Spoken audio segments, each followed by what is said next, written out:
और मुझे ये कहना है कि ये जो चयन आयोग बना हुआ है, ये नया आयोग गठित हुआ है और इसके पीछे इसके कुछ उद्देश्य हैं। तो इसमें जो प्रक्रिया हम लोग करेंगे, अभी तो सब कुछ मेरे लिए भी नया है, तो मैं वहाँ पहले जाऊँगी और वहाँ पर चीज़ों को पहले देखूँगी और मेरा मानना कि मैं एक कमेटी बनाऊँगी और कमेटी के माध्यम से पहले समीक्षा करूँगी कि इसके पहले कि चयन किस प्रकार से हुए, इसमें किस प्रकार के सुधार की आवश्यकता है, और सुधार को लेकर के मेरा प्रयास होगा कि मैं एक प्रस्ताव बनाऊँगी और उस प्रस्ताव को मैं अब शासन को भेजूंगी और शासन से मेरे प्रस्ताव को जब स्वीकृति मिल जाएगी और शासन का जो सुझाव रहेगा तो उसको अमल में लेते हुए मैं इस पर काम करना प्रारंभ करूंगी। लेकिन मेरा फोकस पूरी तरह से यही रहेगा कि किस प्रकार से पारदर्शिता को बनाए रखा जाए, कैसे शुचिता को बनाए रखा जाए और जो भी नियुक्तियां होंगी वो बेस्ट सिलेक्शन होंगे वहाँ पे। और इस बात का मैं विशेष ध्यान रखूंगी कि अभी जो हमारे टीचर्स आएंगे वो वर्तमान समय को देखते हुए वो टेक्निकली, जिसको कहते हैं कि वो फ्रेंडली हो, टेक्निकल ज्ञान उनको हो, आर्टिफिशियल इंटेलिजेंस का ज्ञान हो। तो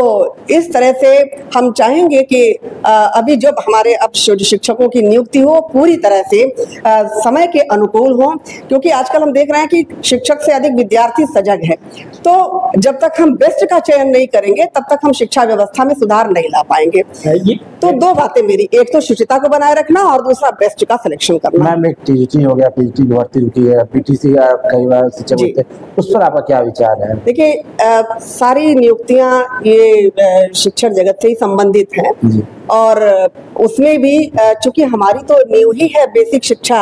और जब वहीं से हम अच्छे टीचर्स का सिलेक्शन करेंगे तभी हम अच्छे विद्यार्थी भी दे पाएंगे। तो वर्तमान समय में विद्यार्थियों को देखते हुए, अपने संस्थाओं की आवश्यकता को देखते हुए हम बेसिक शिक्षा से लेकर के और माध्यमिक और उच्चतर शिक्षा में हम बेस्ट देने का प्रयास करेंगे। मैम, रिटायर्ड ज्यादा लोग हुए, रिटायर्ड ज्यादा हो गए, बच्चों की संख्या बढ़ रही है, अध्यापक और कर्मचारियों की समस्या से हर संस्थान जूझ रहे हैं। तो ऐसे में इस समस्या निदान के लिए आपका क्या नजरिया है? देखिए, मैंने अभी बताया आपको कि अभी चूंकि आयोग नए प्रकार से गठित हुआ है और पहली उसकी अध्यक्ष के रूप में मुझे जो जिम्मेदारी मिली है, तो मैं पहले से ही बहुत कुछ अभी नहीं कह पाने की स्थिति में हूँ। इतना है कि पहले मैं वहाँ ज्वाइन कर लेती हूँ और ज्वाइन करने के बाद जब स्थिति का आकलन कर लूंगी तो बेसिक से लेकर के और हायर एजुकेशन तक की मेरी जो है कमेटी, जो हमारी टीम होगी वो टीम जिस प्रकार से तय करेगी, और सबसे बड़ी चीज कि हमारी टीम जो तय करेगी उसको जब तक शासन उसको सहमति या स्वीकृति नहीं देगा हम उसको लागू नहीं कर पाएंगे। पहले तो जितने अध्यक्ष थे कमेटी से दूरी थी, जो भी अध्यक्ष यादव जी नहीं, वो सदस्य दूरी बनी थी, तो क्या उस दूरी का समाज से खत्म करेंगे? बिल्कुल बिल्कुल हम चाहेंगे कि, क्योंकि हम किसी विशेष व्यक्ति का चयन इसमें नहीं करेंगे और इसमें यह है कि जितना ही हमारा कम्युनिकेशन होगा, चीजें खुल करके सामने रहेंगी, तो हम आमने सामने की स्थिति में बैठ करके ही और लोगों से विचार विमर्श करके ही इस पर कोई योजना बना करके और उसके बाद से एक प्रोग्राम चल रहा था, कई जो आयोग के मेंबर बना हाई फाइव है, लेकिन उसके कारण वहाँ वेतन कम है। हाँ, एक 75 है, उससे कम ही आ रहा है। देखिए, वेतन पैसा अपनी जगह है और प्रतिष्ठा, सम्मान और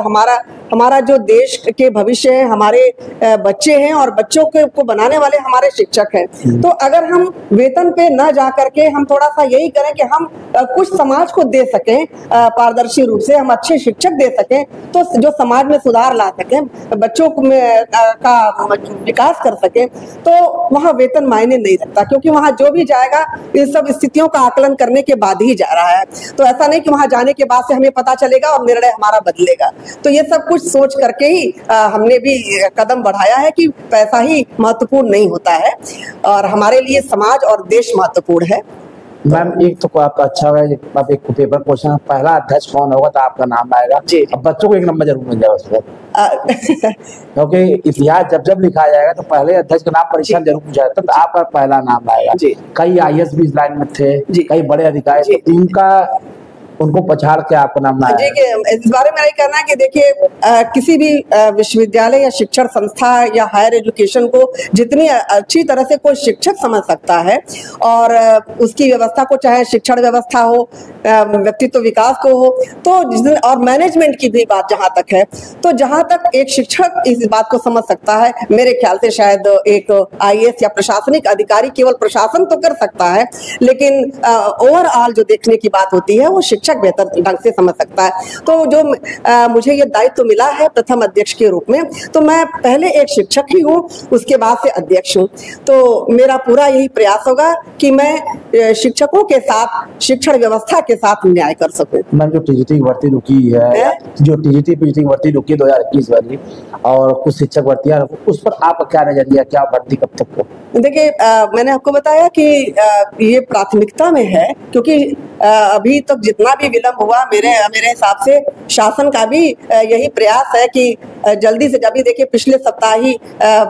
इसके साक्षात्कार हुए और 5-6 दिन में ही रिजल्ट आने का मतलब क्या है कि यह है कि शासन की भी मंशा है कि जल्दी से जल्दी इस कार्य को प्रारंभ किया जाए। तो वहां जाने के बाद मेरी तुरंत की प्राथमिकता होगी कि जो इस तरह के कार्य रुके हुए हैं उनको प्रारंभ कर दिया जाए। अच्छा मैम, ये भी देखा जाता है कुछ शिक्षक दोस्त की तरह पेश नहीं आते स्टूडेंट, उस पर क्या करना चाहिए? दोस्त की तरह? जी देखिए शिक्षक जो है अंदर से तो दोस्त की तरह होता है, लेकिन ऊपर से उसे एक अनुशासनात्मक व्यवस्था भी प्रदर्शित करनी होती है, क्योंकि शिक्षकों के हाथ में ही अनुशासन है। अगर हम सबसे दोस्त की तरह से बात करने लगेंगे तो बच्चों में भी अनुशासन नहीं रहेगा और हम अपने जो हमारा लक्ष्य है उसमें हम सफल नहीं हो पाएंगे। तो शिक्षक और विद्यार्थी में एक